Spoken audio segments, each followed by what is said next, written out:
وبركاته. وعليكم السلام ورحمة الله وبركاته.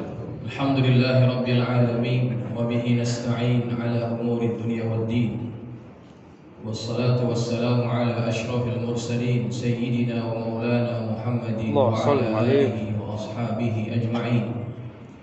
سبحانك لا علم لنا إلا ما علمتنا إنك أنت العليم الحكيم. رب اشرح لي صدري آمين. ويسر لي أمري آمين. واحلل عقدة من لساني يفقهوا قولي. أما بعد فإن أصدق الحديث كتاب الله تعالى وخير الهدي محمد صلى الله عليه وسلم وشر الأمور محدثاتها وكل محدثة بدعة وكل بدعة ضلالة وكل ضلالة في النار.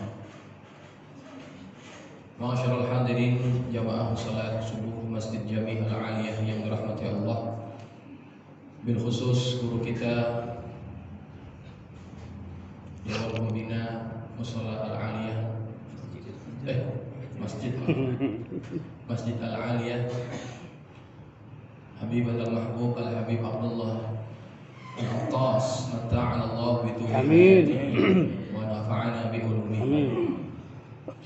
Para asatizah, para tuan guru yang hadir pada kesempatan pagi ini, semoga segala amal soleh kita yang telah kita lakukan sejak awal bulan Ramadan sampai hari ini semua diterima oleh Allah, dan mudah-mudahan kita diberikan kekuatan, keistiqomahan sehingga dapat mengisi bulan yang mulia ini dengan amal ibadah yang terbaik, dan semoga semuanya itu diterima oleh Allah Subhanahu wa taala.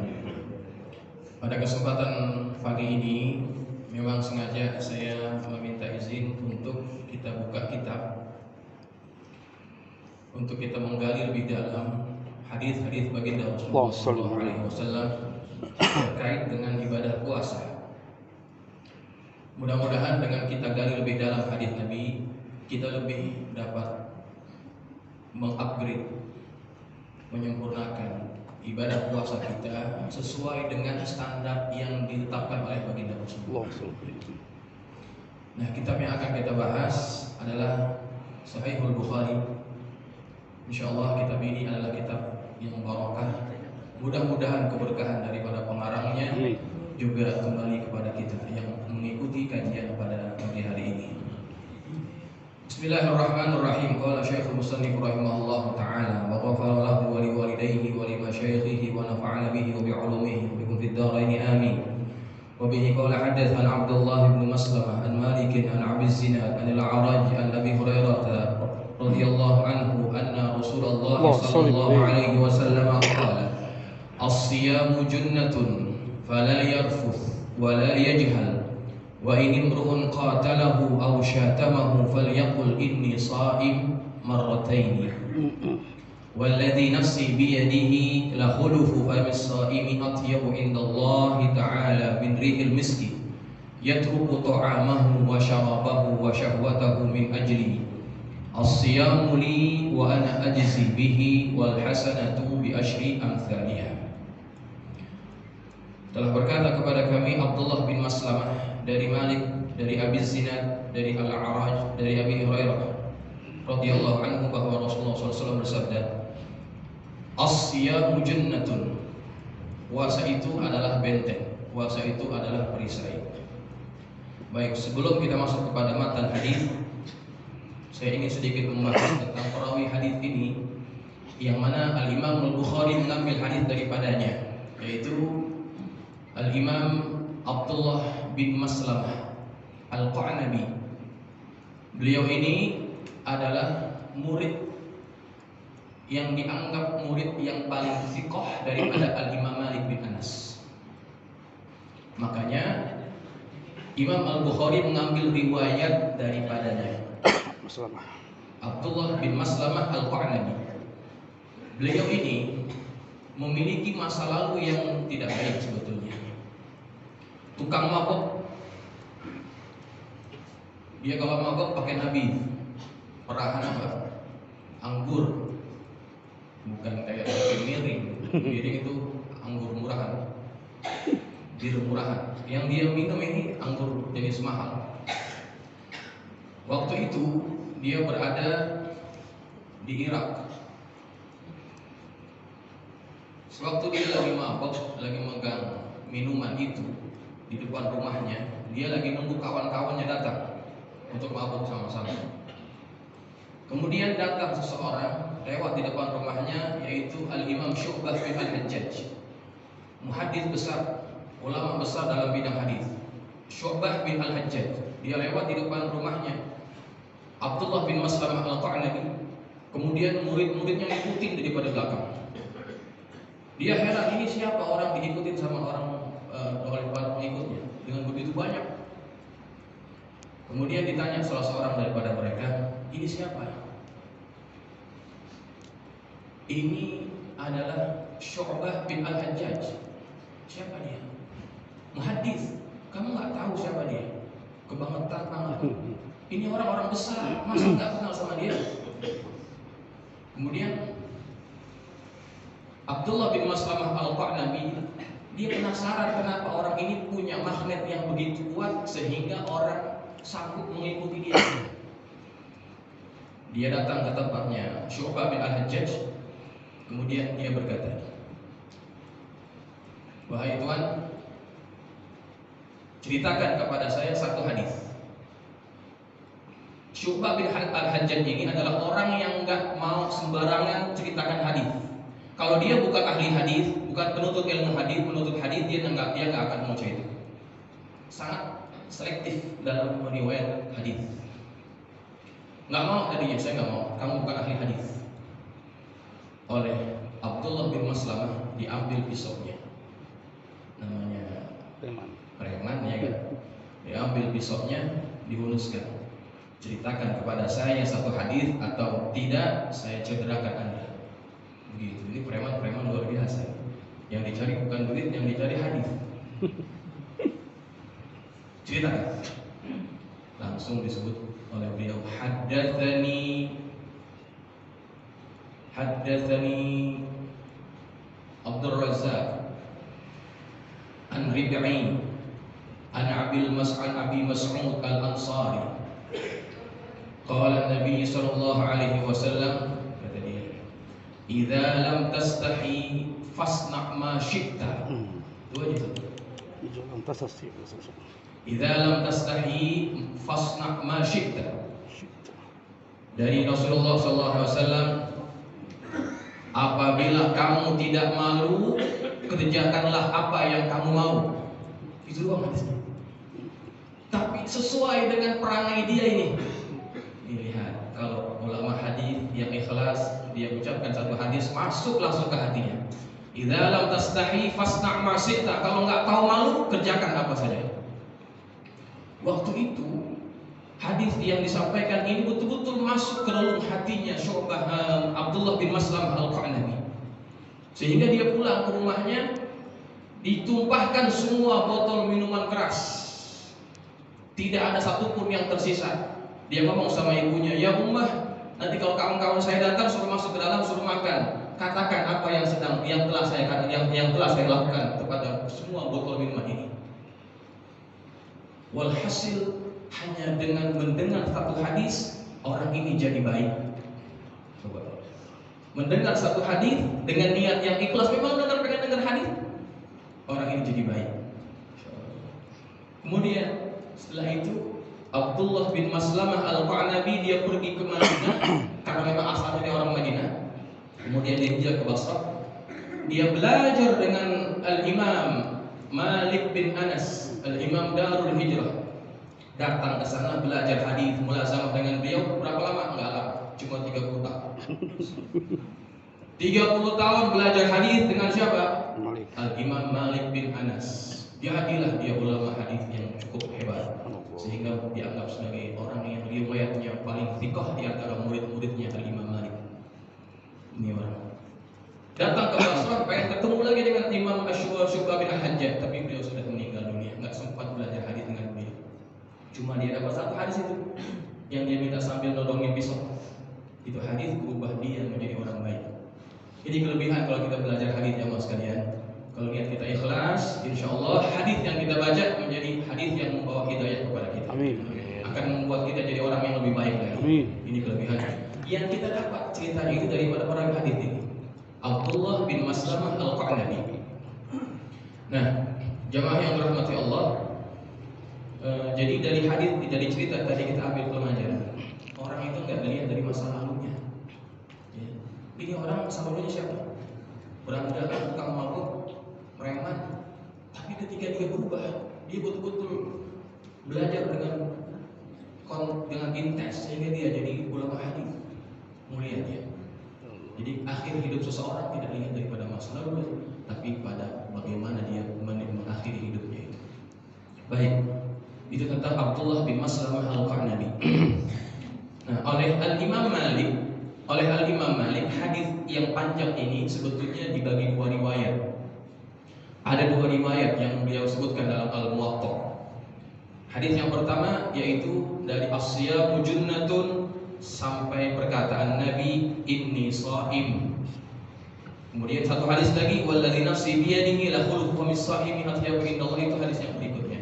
Tapi oleh Imam Al-Qa'nabi digabungkan jadi satu dan itu dipilih oleh Imam Al-Bukhari. Kenapa? Karena Abdullah bin Maslamah Al-Qa'nabi adalah perawi yang thiqah. Karena dengan sebab kethiqahannya itulah beliau memasukkan riwayatnya dalam kitab Sahih beliau.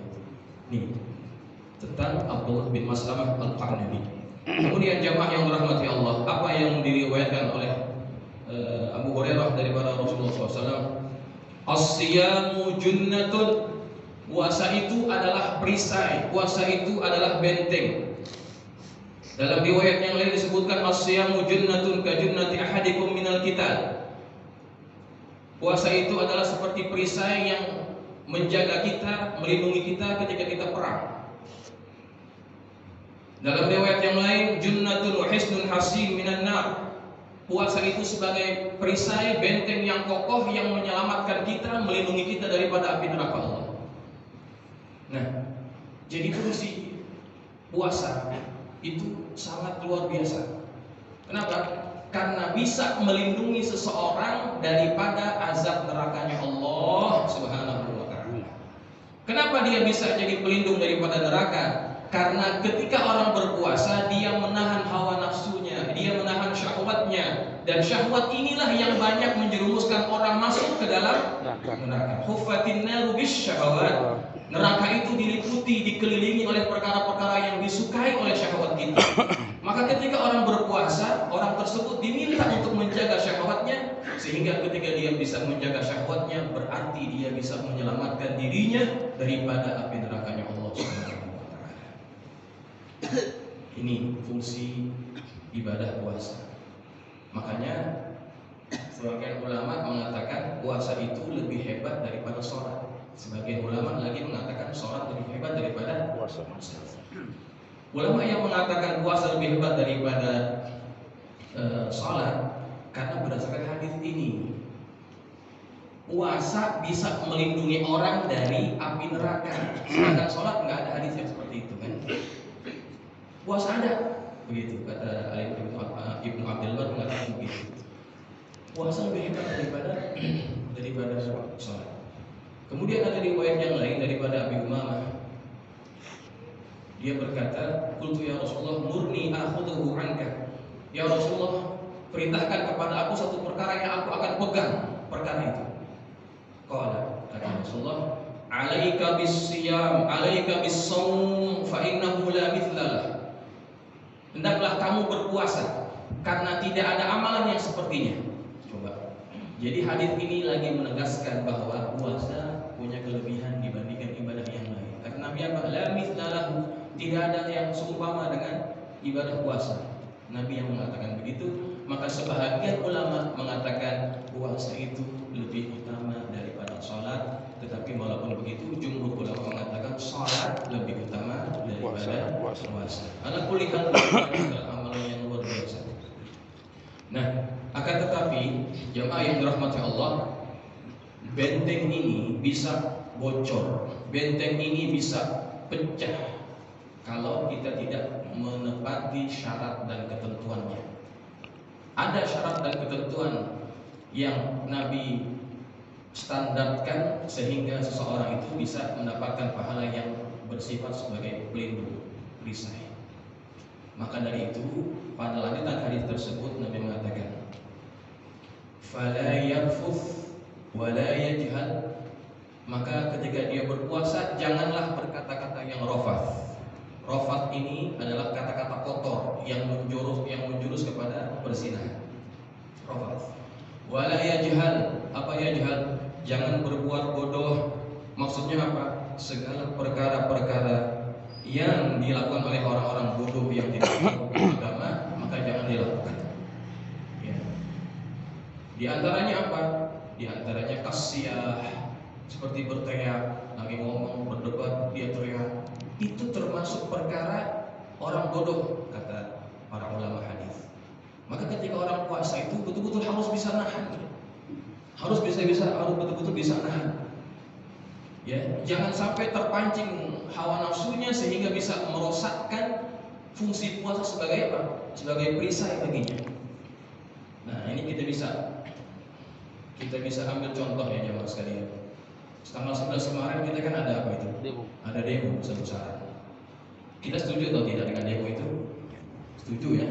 Karena yang disuarakan adalah keinginan kita. Semuanya adalah aspirasi kita. Cuma kebetulan waktu itu ada oknum yang menyusup dan memprovokasi. Kita memang semua tidak suka dengan beliau, dengan ucapannya, dengan tingkah lakunya. Pokoknya menyakitkan hati deh. Ya, apalagi mencela menghina Habibana Rizik Syihab ya. Itu sangat menyakitkan hati. Sampai orang ini dia apa kan? Dikeroyok, dipukul apa. Tapi sebelum itu kan terjadi cekcok ya. Terjadi cekcok, saling berdebat, tinggi suara. Kita ingin lihat bagaimana nasib orang-orang ini. Ya. Kita nggak bahas orang yang dipukulin dah. Kita mau udah serahkan pada Allah. Ya. Tapi gimana nih mas? Hukum orang yang waktu itu naikkan suaranya, berdebat sampai memukul dan sebagainya, bagaimana puasanya? Sedangkan ketika orang puasa, Nabi kata, la yarfath wa la yajhal. Jangan berkata yang kotor, jangan melakukan perkara bodoh. Ya, maka secara hukum fikih ketika orang tidak bisa menahan amarahnya, puasanya itu dianggap tidak sempurna. Puasanya bisa apa? Bisa rusak, walaupun tidak dianggap batal puasanya, tetapi membatalkan pahala puasa itu. Ya. Makanya Nabi katakan lagi pada hadis yang berikut, pada lanjutan hadisnya, wa ini murun qatalahu aw syatamahu falyaqul inni shaim. Seandainya ada seseorang yang mengajak dia bertengkar, memprovokasi ya, ataupun mencelaknya, katakan saya sedang puasa. 2 kali. Dalam riwayat yang lain sekali, tapi dalam hadis ini 2 kali. Inni shaim. Saya lagi puasa. Untuk apa? Untuk mengingatkan kita dan juga orang yang sedang berdebat dengan kita bahwa kita lagi puasa nih. Ya, kita lagi puasa. Maka dengan perkataan itu mudah-mudahan kita bisa mengingatkan diri kita dan bisa menahan diri kita supaya tidak terpancing. Disebutkan 2 kali, inni shaim. Bagaimana kata para ulama? Kenapa disebut 2 kali? Sebagian yang ulama mengatakan bahwa ucapan pertama ucapan lisannya, ucapan yang kedua ucapan hatinya, supaya ada sinkronisasi antara ucapan dengan hatinya. Ketika dia berkata saya lagi puasa, hatinya juga mengingatkan, oh kamu lagi puasa, jangan terpancing, jangan melakukan perkara bodoh. Karena apa? Bisa merusak pahala ibadah puasa kamu. Begitu. Maka jamaah yang dirahmati Allah, ketika orang puasa ini banyak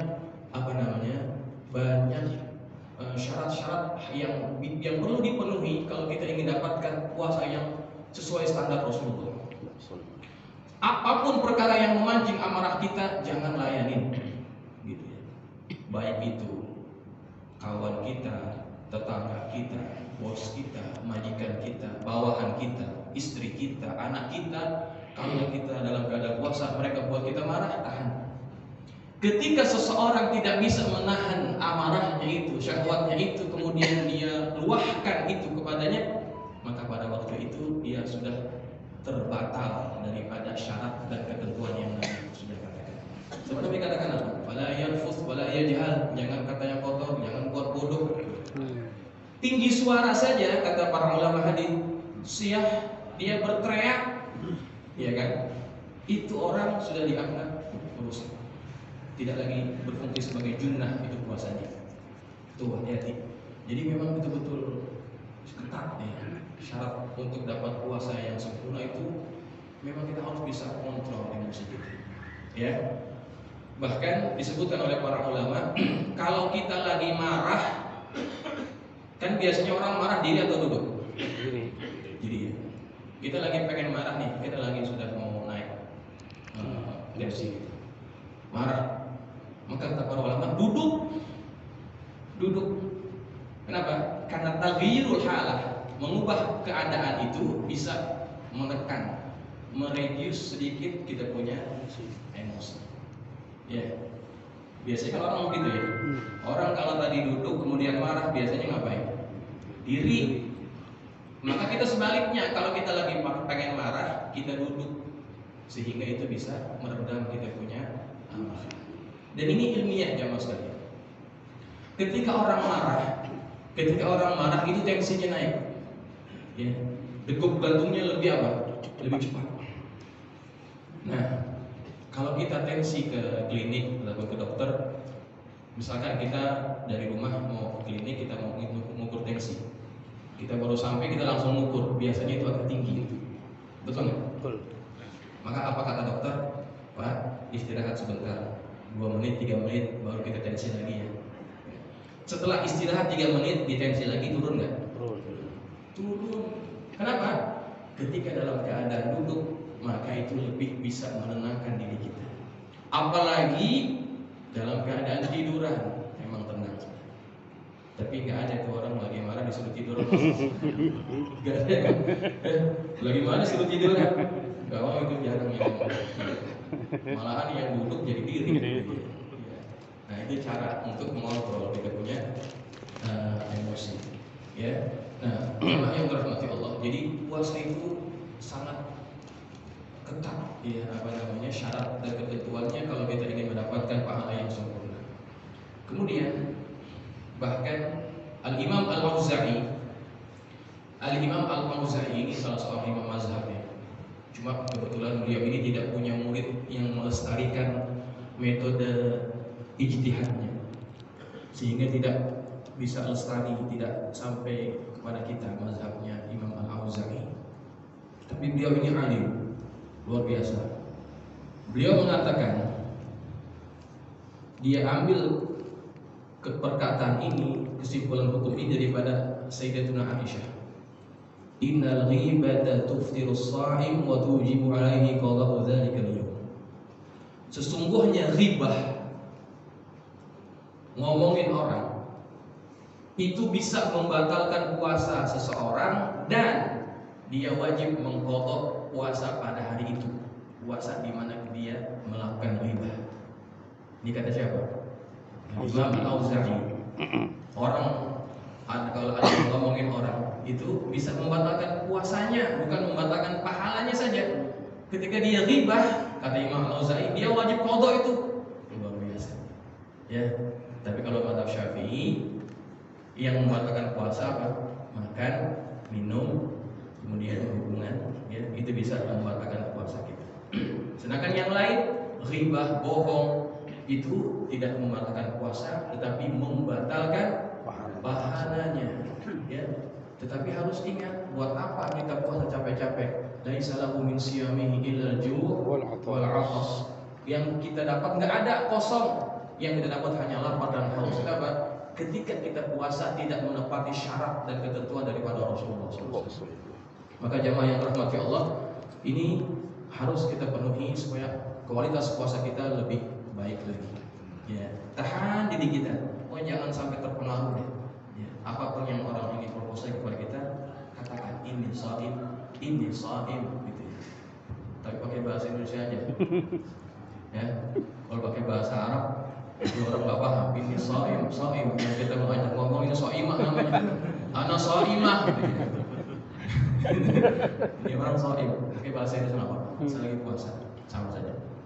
Ya. Walladzi nafsi biyadihi, dan demi zat yang jiwaku berada dalam genggamannya. Nabi bersumpah dengan sumpah yang tidak ada bandingannya lagi. La khulufu famis shaimi atyabu indallah min rihil miski. Bau mulutnya orang yang berpuasa itu lebih harum di sisi Allah daripada bau minyak misik dari minyak kasturi, minyak yang paling wangi pada waktu itu. Bau mulutnya orang yang berpuasa itu lebih harum di mata Allah daripada minyak kasturi. Masya Allah. Ini ganjaran yang hanya diberikan kepada orang puasa. Orang puasa kan mulutnya nggak ada yang wangi ya Pak. Jangankan bau mulut orang, bau mulut kita aja kita nggak tahan. Masker lagi. Masker lagi, maaf. Kita mau buka ada satpol pp, kita tahanin aja. Tapi baunya kan busuk banget itu. Tapi di sisi Allah, bau yang busuk itu lebih harum daripada bau minyak misik.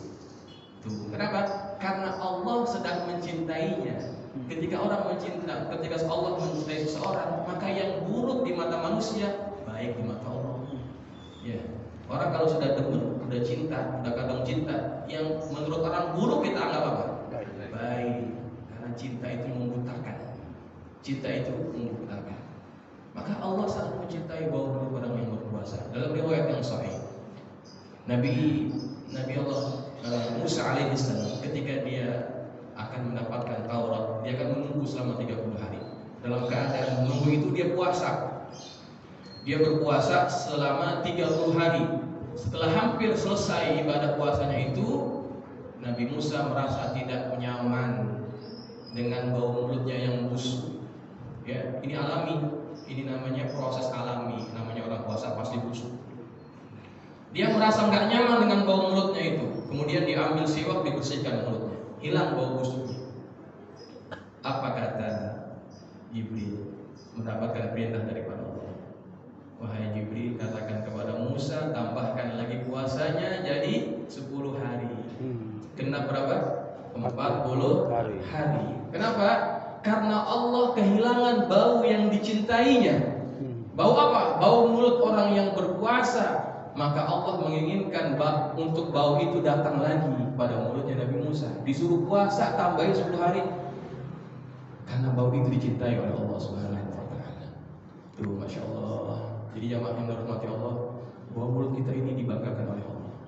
Jadi jangan merasa minder ya dengan bau mulut kita ini. Allah suka bau mulut kita itu. Makanya dalam fikih itu kalau orang sudah masuk zawal, ketika sudah zawal, ketika mulutnya sudah mulai berubah, makruh hukumnya dia bersiwak.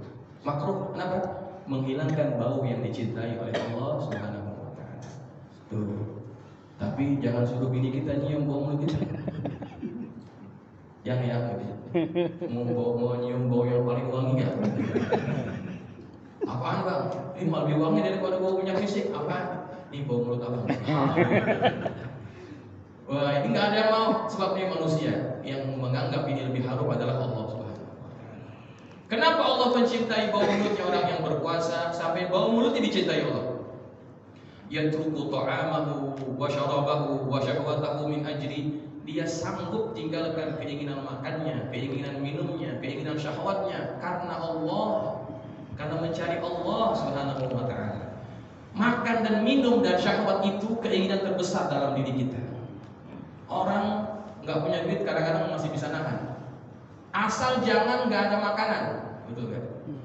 Itu bisa berantem orang gara-gara makanan. Ya, lagi ngantri aja, antri prasmanan, ada orang ambil banyakan dikit, yang belakang komen tuh, lo kondangan gojek banyak lagi. Tuh urusan makanan jadi begitu. Ya, orang kalau nggak punya duit masih bisa nahan, tapi kalau nggak punya makanan, wah susah nahan, bisa berantem. Tetapi ketika orang berpuasa, keinginan terbesar dalam dirinya itu disuruh tahan, jangan makan, jangan minum. Siapa yang nyuruh? Allah. Ketika orang dapat membuktikan pengorbanannya untuk Allah, Allah balas pengorbanannya itu dengan apa? Dengan cintanya, dengan ridhonya. Maka orang yang berpuasa doanya mustajab. Kenapa mustajab? Allah sedang mencintai orang tersebut. Insyaallah. Ini kelebihan orang yang berpuasa. Ya. Ini tidak diberikan kepada umat yang lain, hanya diberikan kepada umat Nabi Muhammad SAW. Kemudian as-siyamu li wa ana ajzi bihi. puasa itu untuk aku, kata Allah. Wa ana ajzi bihi, dan saya sendiri yang akan memberikan ganjaran. Oh, ini kata para ulama, ini isyarat bahwa puasa lebih baik daripada amal yang lain. Makanya ada yang mengatakan dia lebih baik daripada sholat, gitu ya. Kenapa? Hanya puasa yang diberikan ganjaran langsung oleh Allah Subhanahu wa Ta'ala. Ana ajzi bihi, saya yang akan membalasnya. Amal yang lain ada ukurannya, ada takarannya. Ya, bi asyri amsalihha, biasanya kebaikan itu 10 kali lipat. Bila sab'ati mi'ati dhifin, sampai 700 kali lipat. Illa shaum, kecuali puasa. Puasa enggak ada tara bandingannya, enggak ada ukurannya. Kenapa? Karena pada puasa ada unsur kesabaran, yang sabar itu enggak ada ukurannya. Innama yuwaffas sabiruna ajrahum bighairi hisab. Allah akan membalas ganjaran orang yang sabar tanpa ada ukurannya. Ya, orang puasa kan sabar, mesti sabar, nahan apa saja. Maka Allah yang akan memberikan ganjaran itu. Kemudian ada ulama hadis yang mengatakan lagi, kenapa digandingkan wa ana ajzi bihi, as-shaumuli, puasa itu untuk aku. Ya. Kalau Allah mengatakan sesuatu itu miliknya, berarti perbuatan tersebut punya kemuliaan yang tidak dimiliki oleh perbuatan yang lain. Karena segala sesuatu yang disandingkan dan digandingkan dengan Allah, dia pasti jadi mulia. Contoh ya, bait, apa artinya? Rumah. Bait, kalau rumah biasa nggak ada kemuliaan. Tetapi ketika digandingkan dengan Allah, baitullah, jadi mulia tidak? Mulia. Orang datang berbondong dari pelosok dunia, kemana? Ke baitullah. Hormat ke sana, ingin menciumnya, menghormatinya. Kenapa? Karena digandingkan dengan Allah. Kitab artinya buku. Kalau kitab biasa nggak ada keistimewaan, tapi kalau sudah digandingkan dengan Allah, jadi apa? Kitabullah. Mulia tidak? Mulia. Orang nggak boleh pegang Quran, pegang mushaf sembarangan. Kenapa? Karena dia kitab mulia. Nggak boleh orang dulu baca Quran itu karena dia dalam keadaan tidak bersih, dan Quran itu adalah mulia. Dihormati segala yang disandingkan dengan Allah. Maka ibadah puasa itu adalah ibadah yang istimewa di mata Allah Subhanahu wa Ta'ala. Maka kelebihan ini jangan disia-siakan, jangan diabaikan. Isi ibadah Ramadan, bulan puasa ini, dengan amal ibadah yang terbaik. Bulan ini tidak diberikan kepada umat yang lainnya, hanya diberikan kepada umat Nabi Muhammad SAW. Kita beramal segala sesuatu yang jarang kita lakukan di bulan yang lain. Jangan dengar orang yang berkata, kalau rajin jangan cuma Ramadan. Jangan dengarkan orang yang berkata begitu. Kenapa? Memang Ramadan waktunya kita rajin. Kalau di luar Ramadan nggak rajin biasa. Tapi kalau masuk Ramadan nggak rajin juga, itu luar biasa itu. Ya, tidak menghargai karunia Allah Subhanahu wa Ta'ala. Ya, manusia kan, saya sering berikan contoh ini. Manusia lebih menghargai pemberian yang sifatnya material, yang kelihatan, yang nampak. Orang bisa menghargai itu. Tapi kalau pemberian yang sifatnya nggak kelihatan, susah dihargai.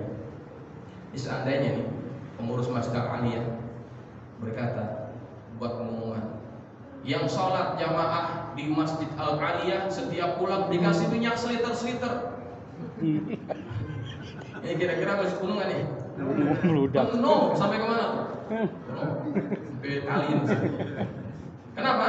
Yang dijanjikan bendanya ada, kelihatan. Apalagi minyaknya mahal. Berebut datang kemana? Tapi kalau dijanjikan yang sholat jamaah di Masjid Al-Aliyah dapat ganjaran pahala yang luar biasa, 70 kali lipat. Orang datang nggak kira-kira? Belum tentu datang semua. Gue udah sering dengar ceramah kayak gini. Ada yang lain ada ganjarannya, yang nyata gitu, yang nyata. Orang nggak semua tertarik, nggak semuanya tergerak untuk datang. Kenapa? Nggak kelihatan. Ya, nah inilah fungsi iman. Iman yang bisa menggerakkan orang jadi rajin masuk bulan Ramadan. Iman. Kalau nggak kuat-kuat iman, ganjaran yang sudah banyak, yang besar itu nggak ada pengaruhnya bagi dia. Bahkan kalau bisa ceramah, kalau subuh, kalau tarawih nggak usah pakai ceramah deh. Kenapa? Sama juga dari tahun kemarin gitu. Ya, sama nggak? Sama aja kan isinya. Ya, itu juga yang dikatakan oleh para mubaligh kita, ulama kita. Perkara yang sama. Tetapi bagi orang yang punya iman, mereka haus akan itu. Mereka ingin siraman yang bisa membangkitkan semangat mereka beribadah kepada Allah pada bulan yang mulia ini. Maka jemaah yang dirahmati Allah, makanya yang Allah seru pada seruan surah Al-Baqarah 183 itu apa? Ya ayyuhalladzina amanu, wahai orang yang beriman, yang disuruh orang yang beriman. Ketika orang yang beriman diseru, imannya itu akan menggugah semangatnya untuk mengisi bulan Ramadan dengan amal ibadah yang terbaik. Kalau kita lebih rajin ibadah kita, berbeda dibandingkan luar bulan Ramadan, itu pertanda apa? Kita punya iman yang baik. Sebelum bulan Ramadan jarang kita salat sunnah, masuk Ramadan selalu kita salat sunnah. Sebelum Ramadan kita jarang baca Quran. Baca pun kalau ada tahlilan doang, baru baca Quran. Lain itu nggak pernah baca Quran. Masuk Ramadan kita baca Quran. Kalau bisa sehari 1 juz paling kurang. Dikerjakan itu sebulan khatam. Kalau kita bisa berubah seperti itu, jadi rajin ketika masuk Ramadan, pertanda kita punya iman yang baik. Di luar Ramadan jarang kita sedekah. Sedekah juga waktu Jumatan doang. Itu juga ngambil yang 2000-an. Yang ngelecek lagi. Itu yang kita masukin. Ramadan masuk, oh setiap tarawih dia sedekah. Kenapa? Dia mau merebut ganjaran yang Allah berikan pada bulan Ramadan. Nah, kalau ada perubahan daripada amal yang sebelumnya, itu pertanda orang tersebut memiliki iman yang baik. Ya, maka jamaah yang dirahmati Allah, mudah-mudahan Ramadan ini membawa kebaikan bagi kita, ibadah kita lebih sempurna lagi, lebih rajin lagi, kita lebih perkuatkan persaudaraan kita sesama jamaah ini, saling mencintai sesama saudara kita, dan mudah-mudahan kita keluar bulan Ramadan Allah ampuni segala dosa-dosa kita, dan semoga segala amal saleh kita diterima oleh Allah Subhanahu wa taala. Saya kira cukup sampai di sini, mudah-mudahan bermanfaat. Khusus kepada Al-Fakir yang menyampaikan pesan ini. Billahi taufiq wal hidayah. Wassalamualaikum warahmatullahi wabarakatuh.